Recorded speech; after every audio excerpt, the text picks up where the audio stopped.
joined now by Offensive Coordinator Brandon Streeter. I'll fire away with questions whenever you're ready. Brandon, can you walk us through that 2-minute drill? I really felt like that was the turning point of the game where the offense really stepped up when the team needed it most. Can you just walk us through what that process was like? Do you guys also have a planned script for stuff like that? Yeah, absolutely. Each week we talk about 2-minute, just because it's an important situation, that we have to be aware of, and fortunately for us on offense, it's been a really confidence boost for our guys. I mean, they've done a really good job of creating points in those situations for the most part. I think we had one that we stalled out on earlier in the season, but it's something that we work on each week. We talk about it, and a lot of times when you run those type of situations and you're in a 2-minute situation, our guys can get into rhythm and then get into a tempo that is faster than normal, obviously, and allows them to play fast and not have to think too much. And so I know DJ is very confident in those situations, and so we just ran some base plays and guys made them, and whether it was in the run game or in the pass game. So it was fun to see, and it was definitely something that was needed to go into the half, going up and having some momentum coming into the third quarter. And then obviously coming back in the third quarter, did a good job of our defense stopped them, and they punted to us, and then we scored. So it was a big confidence boost. We saw that DJ led the team in rushing yards. How much confidence does that give the team that DJ can be such a weapon on offense in the run game? Yeah, I talked to the offense after the game and just was really proud of how we can win and be successful in different ways, and not whether it's rushing for a bunch or passing for a bunch or a mixture, and different guys doing different jobs. And so, for DJ to be able to get some of those rushing yards, and that helped. Anytime you're rushing the quarterback or running the quarterback, you're gaining an extra hat. And so I think it's important that he gained confidence throughout the year, something that he wasn't able to do last year as much, whether it was just from his injuries or just he wasn't as effective with that. And so he's gained a ton of confidence in that, and I think our offense has gained a ton of confidence in that too, just being able to do those things with the running game and not just always hand it to a running back. That last play where he scores a touchdown, he's smiling going into the end zone. Is he really? Yeah. I was too. It was, I guess that's his confidence. Yeah. It was a different kind of play. Yes, it was. It was something that, first off, we were able to, have them use all of their timeouts. So we knew they didn't have any more timeouts left. So we didn't want to throw the ball, risk of, having an incompletion and stopping the clock. And Coach Swinney had a great idea of just, hey, let's get under center, make it look like we're going to really run that ball, right at them. And they were really over pursuing and really, attacking the ball carrier a lot. And so, DJ did a great job of being patient and kind of selling that handoff, and then came out the edge. And a couple guys, I think even Joseph Ngata did a good job of suggesting, hey, why don't I just run an over route, and maybe my corner will run with me and get him out of there, and that worked as well. And so it was really fun to watch, these guys finish like that. And I keep saying it, but I told the offense again, man, just whenever our backs are against the wall, when we need something, we need a score, we're finding a way to manufacture that score, and we've just got confidence in a lot of those situations. You just mentioned Ngata suggesting an over route. David Allen last week was telling us he likes the fact that he can go to Kyle Richardson and say, I see this, and bring it up to you up in the box. I mean, how much more of that input, that back and forth you have with players? Yeah, a lot, and it's been it's given me a lot of confidence because, it's important that during games we're communicating, and it's not just the coaches communicating, it's the players, like you're saying, communicating to the coaches what they see.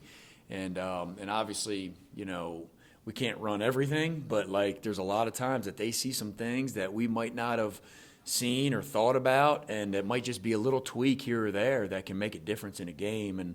And so those suggestions are very critical, because I trust those guys. I trust those guys, out there on the field, and they're giving a lot of good feedback. So that's helped a lot. Is that something you made an emphasis coming into the year, like, hey guys, Colin's coming, yeah, they'll tell them? Well, yeah, I think it's something that I think it gives them confidence in the coaching staff when you can ask for suggestions from them, and it gets them more involved. And whether they're guys that are playing on the field or guys, we have a lot of guys on the sidelines that are watching a lot of things, whether it's the quarterbacks watching certain things, tight ends watching things, any position, they're watching too. And so when they give us those suggestions, it's something that we're definitely considering and adapting into that offense of scheme. So it makes it fun, and it makes it neat for everybody to be involved in other ways, not just being out on the field, but just,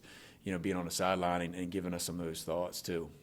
So how often does Dabo step in and talk to you about certain plays, or just say, hey, this is what we're going to run? Yeah, I mean, there's no doubt, he's a big part of this thing. I mean, he's always been a big part of it, and things that he believes in and things that he sees as a head coach in a different perspective, and just so there's definitely suggestions and thoughts throughout the game that we do, and it's been a big help, in a lot of different ways of, his suggestions and things that he believes in has really helped us in a lot of ways too.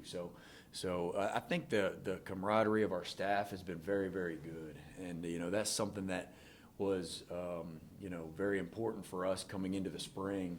Is, man, let's make sure that we have good camaraderie and we feed off of each other with different ideas, and not just our offensive staff, but Coach Swinney as well. And so it's been good. We've been feeding off of each other. So does he just come over the headset and say, hey, this is what I want to run here, or how does that work just in game? Yeah, I mean, there's a mixture of ways. I mean, I think one is, he's looking at the call sheet just like we are, and seeing things that we have for different situations, and he's suggesting certain things. And then sometimes he's like, hey, let's just run this right here, so it's a good mixture. I guess, what do you think when he said, let's go with a boot here that we've never practiced? Well, it was good because, we hadn't been under center all game long. To be honest with you, we didn't go under center because we thought it was going to be a rain type of a situation until late in the week, and so we didn't practice a whole lot under center and didn't want to have to mess with a wet ball situation, not being under center a ton, and just getting under center, shows that, hey, here comes another run, and so that suggestion was right on point, and then we just tweaked a few things to make it work and fit it into what we were doing. So it just worked out good, which was fun to see. Brandon, you had a couple of boots like that when you were here at Clemson, didn't you? We didn't get under center much. We did a little bit. Yeah, we had a couple things that we did from under center, or just bootlegs and nakeds and trying to get on the edge for sure. Yep. What does Boston College's defense present to you guys this week? Yeah, Boston College is always a tough physical football team. That's the first thing that comes to mind as I think of Boston College. That's what they take pride in, and that's why, they're a tough unit, and so, Coach Hafley has done a great job on the defensive side of the ball of really keeping it simple. A lot of one high stuff, a mixture of some two high, but they mix in man and zone, which makes it difficult to figure out, hey, are they in man or are they in zone? And so, we got to do a great job of having some complementary plays there. But they're a tough group. They work their tails off, effort group. And then they got a lot of experience back. I think 8 or 9 guys are back from last year, so they're guys that know how to play the positions. They're very disciplined, and they don't have many busts. And so that's something that, that we got to challenge our guys on is our execution. They're going to execute on defense. We got to execute on offense to offset that. Yeah, that first half here 2 years ago, I think it was, they had you guys on your heels. Yep. But you were able to kind of come back and find ways. That was also kind of DJ's coming out party. Is it, when you think back on that, is it amazing how far he's come from that game to the person he is right now? It really is. He's, he had like you said, a big game against them 2 years ago, and then, had a ton of success as a first-year guy, being behind Trevor, Trevor was out, so we had opportunities to play him. And then, he built a lot of confidence last year, a lot of adversity in a lot of different areas. And then just for him to grow through that adversity and, and be very, very confident where he is right now, it's pretty neat to see the progression. It really is. And I've said it before, but there's nobody more deserving than DJ. He you heard me say it a lot, but just he works his tail off, and he's never compromised his work ethic. And so I'm just proud of him of pushing through that adversity and then watching him succeed in a lot of ways this season so far has been rewarding for him and me. It's y'all and Syracuse on your side of the ACC that are the lone unbeatens. So y'all are in the driver's seat, something different from last year. Just how does it feel to be in that driver's seat this year? Well, it's good. I mean, it's always good to be in the driver's seat. You play two big games these last 2 weeks that were critical for us to get into that driver's seat and for us to gain that confidence to play in a game at Wake Forest in double overtime and win that type of situation. And then this past week, another top 10 opponent in a big environment. And to win that situation as well just gives us more and more confidence. And now the key is going to be continue to trust the process and trust the fact that, hey, it's all about us, and it doesn't matter who we're playing, to be honest with you. It's about Clemson, and it's about us taking care of ourselves and making sure that, we're prepared in the same way each and every week. And we know what college football looks like. You look around the country these first 4 or 5 weeks, and there's so many, situations where, if guys aren't ready to play or if guys, don't take one game at a time, it comes back and bites them. So that's the big theme for us throughout the whole year is we're playing Clemson every single week, and it's all about us. Brandon, a lot of catches from the tight ends the last couple of weeks. Yeah. Is that strictly a defense thing, or what you see in the defense, or has there been a more concerted effort to get those guys the ball? It's really a combination. It's a combination of finding matchups, and it's a combination of just having confidence in those guys and lining them up in different ways.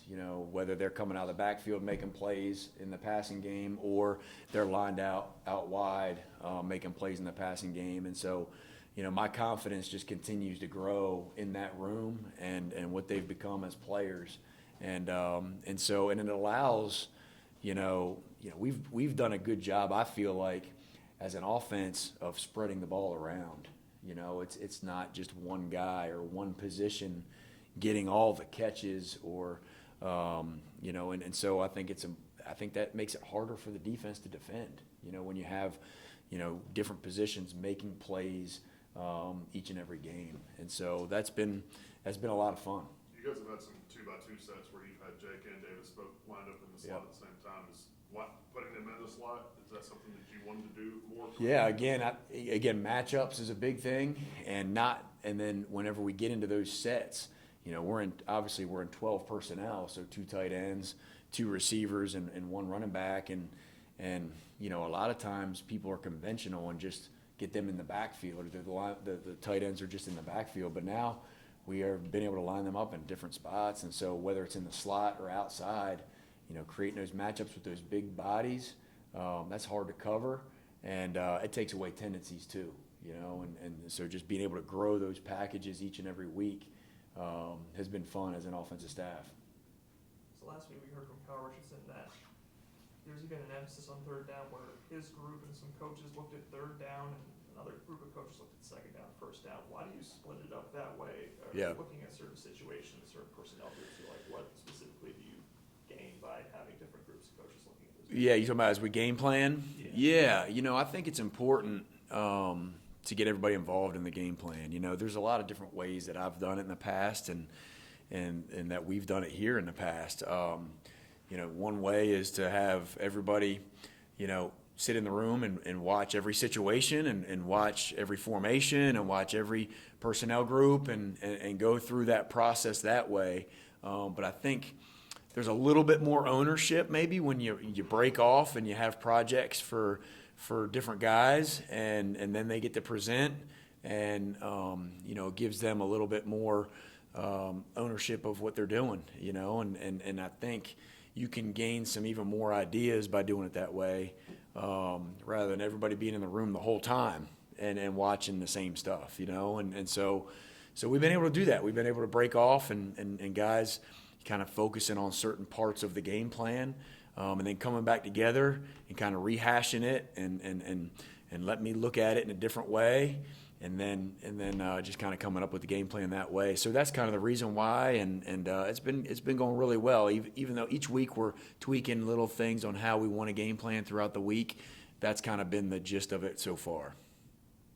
With the run game Saturday, was the game plan to get DJ more involved early, or was it just the flow of the game? You know, I love getting DJ in the flow early as a runner. I think it gets him going.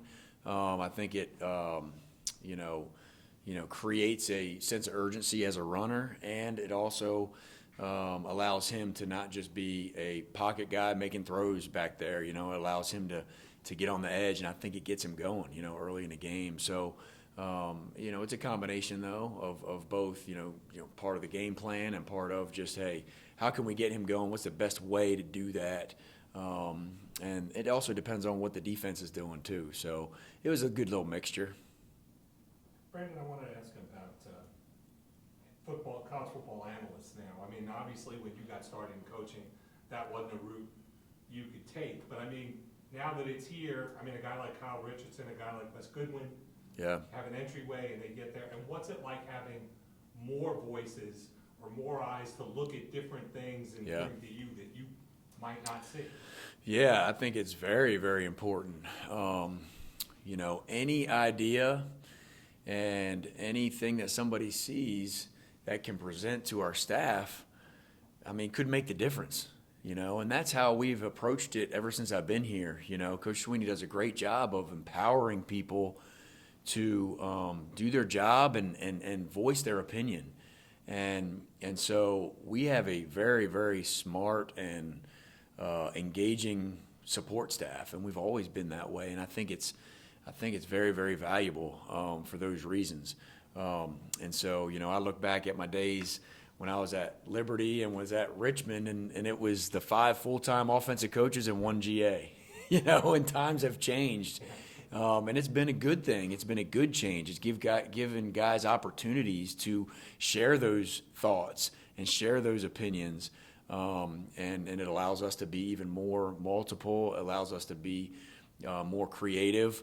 So it's been very, very good so far. Now when your offense has a meeting, your offensive staff has a meeting, you need a big meeting room to do it. You can't fit everybody in. That's exactly right. I believe we have 12 or 14, maybe I think 14 guys in the room, and so and everybody's got different projects that they're doing. I mean, it's everybody's got a responsibility, and John Gross does a great job of overseeing that, as our senior guy that just kind of oversees the different projects. And so our guys are put to work, and they're doing a great job of feeding off of each other. Is that ever overwhelming? I mean, now that it's so big, everybody's got an idea. Like, do you have to maybe take a step back and be like, hold on a second, or how do you find that balance? Yeah, you got to do a great job of managing it. You really do, and you got to find a way to make sure that every support staff guy has a job and that they're doing their job and not trying to do somebody else's job.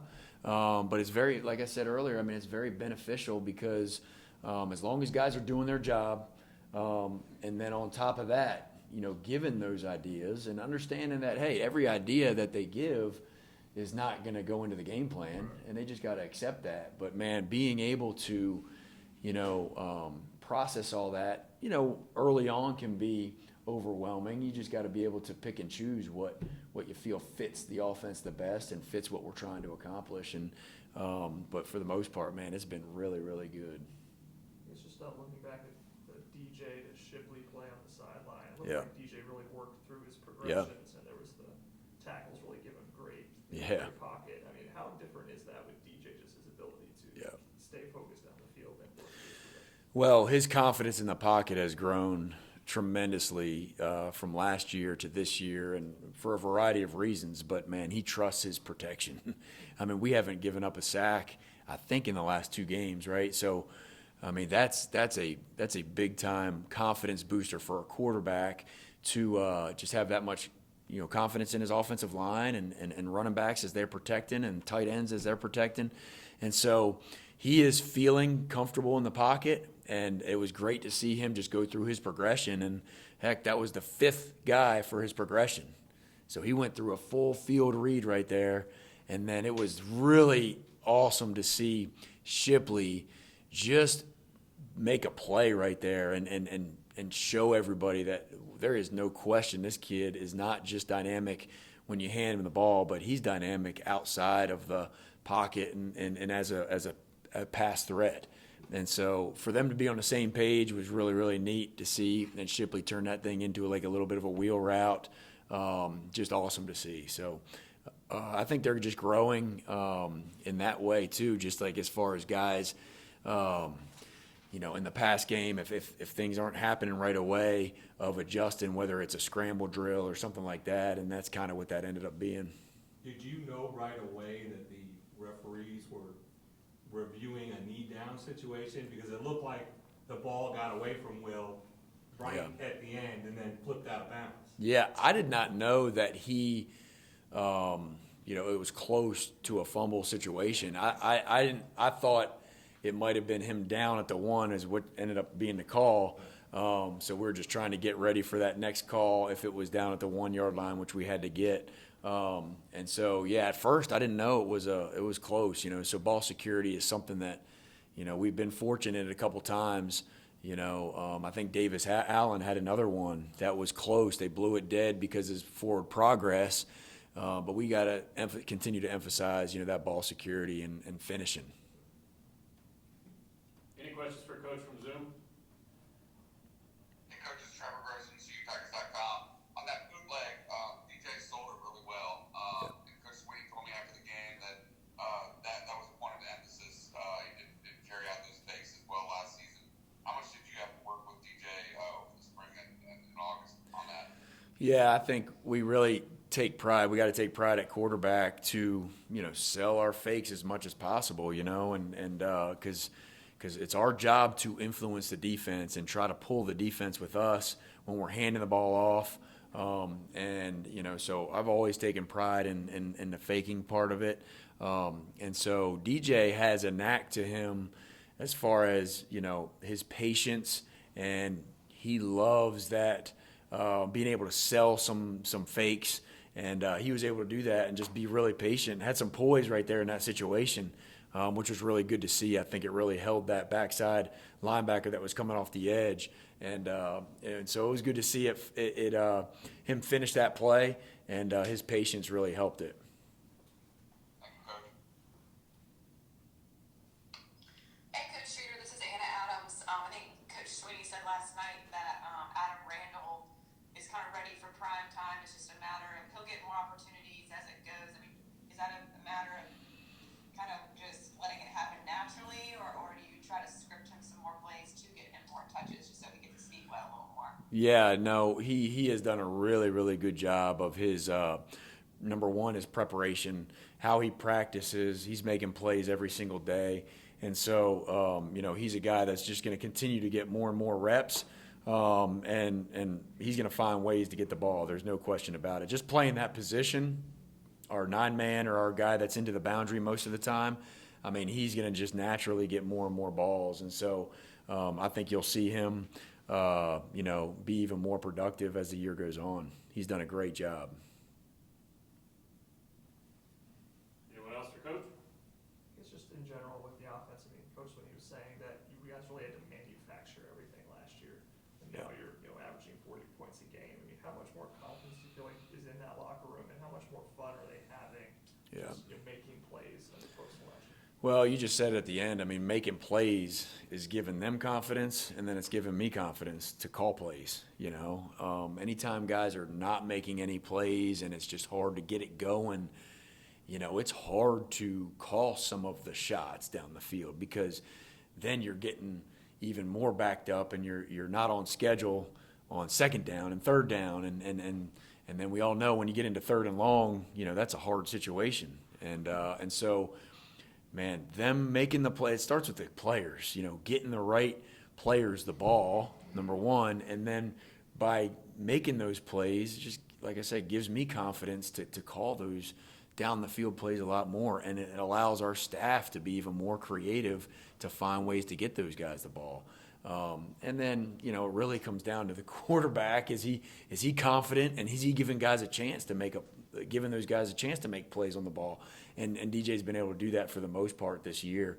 And so you're just seeing an offense that is just continuing to gain more and more confident.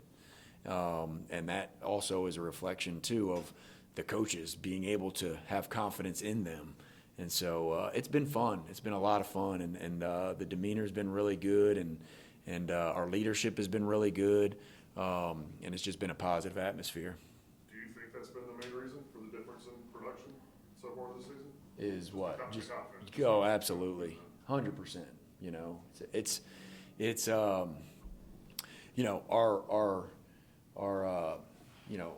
lineup and our personnel has been pretty consistent, which is totally different than last year. We had changes every week, whether it would be at receiver or offensive line and so that has been a constant, which has allowed some confidence for the quarterback and for other positions as well.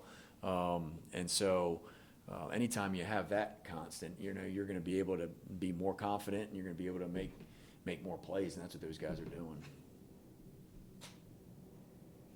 All right, thank you, Coach. All right, thank you guys. Thank you.